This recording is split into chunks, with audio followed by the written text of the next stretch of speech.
ಹೇಳಿ.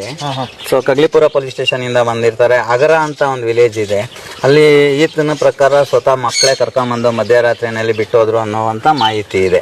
ಸೊ ಈತನಿಗೆ ಪಕ್ಕ ಈ ಕಾಲು ಪೂರ್ತಿ ಕೊಳ್ತು ಹುಳಗಳೆಲ್ಲ ಸಿಕ್ಕಾಬಟ್ಟೆ ಆಗಿರುತ್ತೆ.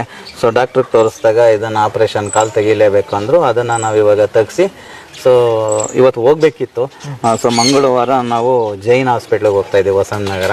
ಇವರಿಗೆ ಆರ್ಟಿಫಿಷಿಯಲ್ ಕಾಲು ಅಂದರೆ ಕೃತಕ ಕಾಲನ್ನ ಜೋಡಣೆ ಮಾಡಿಸ್ಲಿಕ್ಕೆ ಹೋಗ್ತಾ ಇದ್ದೀವಿ. ನಮ್ಮ ಒಂದು ಆಸೆ, ಅದರಲ್ಲೂ ನನ್ನ ಆಸೆ ಆತ ಓಡಾಡೋದನ್ನ ನೋಡ್ಬೇಕಂತ.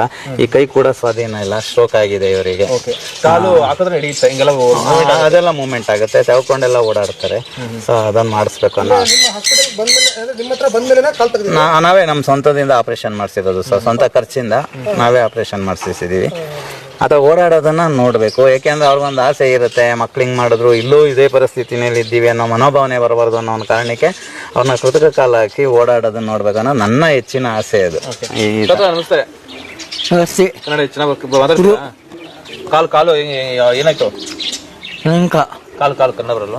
ಎಲ್ಲ ಬರುತ್ತೆ ಸರ್, ಎಲ್ಲ ಸೊಂಟದ ಕೆಳಗಡೆ ಬೈತಾರೆ. ಆದ್ರೆ ಯಾರು ಮಾಸಾಗ ಕರ್ಕೊಂಡೋಗಿ ಬಿಟ್ಬಿಡ್ತಾರೆ ಅಂತ ಅಷ್ಟೇ. ಇವಾಗ 4 ಮಾತಾಡಿರೋದು. ಈಗ ಕಾಲು ಏನಾಯ್ತು? ಕಾಲು ಕಾಲು ಏನಾಯ್ತು ಅಷ್ಟೇ. ಎಷ್ಟೊತ್ತು ಕೇಳಿದ್ರು ನೀವು ಅಷ್ಟೇ. ಅವ್ರಿಗೆ ಮಾತು ಬರಲ್ಲ ಜೋಶ್.